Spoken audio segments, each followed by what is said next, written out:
The only other difference is a little bit of semantics as far as a wish versus manifesting. And I feel like a wish has a lighter air to it. And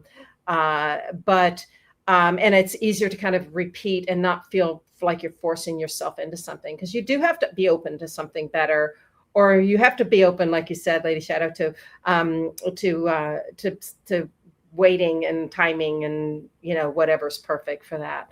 So I think that's, I think there is, and you have to be open to the fact that, okay, you can wish for this thing and you're clear. And then all of a sudden you realize maybe you don't wish for that anymore. And you have to give yourself some grace on that as well, right? Maybe you're shifting and maybe you wished for something at a certain time or wanted to manifest a certain time, and then give yourself some grace and think, well, maybe I've changed that. Maybe it's something maybe I was looking down the wrong path and I need to go down the right one. So there's a chapter in the book about the problems and pitfalls that can happen when you kind of use some toxic positivity thrown in, or, oh, well, if you didn't wish it hard enough, or you didn't do all the things hard enough, then that's your fault and you're the problem. And it's like, no, it might not have been my destiny. Y'all talked about fate and free will before, right? It might have been something I didn't sign up for, or this might not be what's best for me.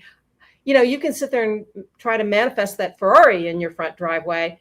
But guess what? Like, I love Anthony DeMello's work. I don't know if you're familiar with him, but he would say, high probability you're not going to be happy the next day. Like, it's not going to give you the joy that you think it's going to give you with that Ferrari. Your neighbor's going to get a fancier one the next day. And then all of a sudden, why did you want that?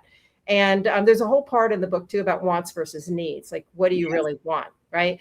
And I love to use, of course, I'm a storyteller, and Lady Shadow, you're a storyteller.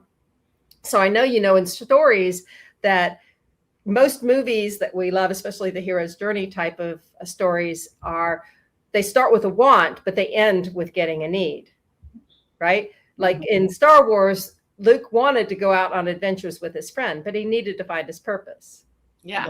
Right. And I like the movie Legally Blonde, right? She wanted to marry that guy, right? And it's like, no, I don't want to, like, she needed to stand on her own 2 feet and find out who she was, right?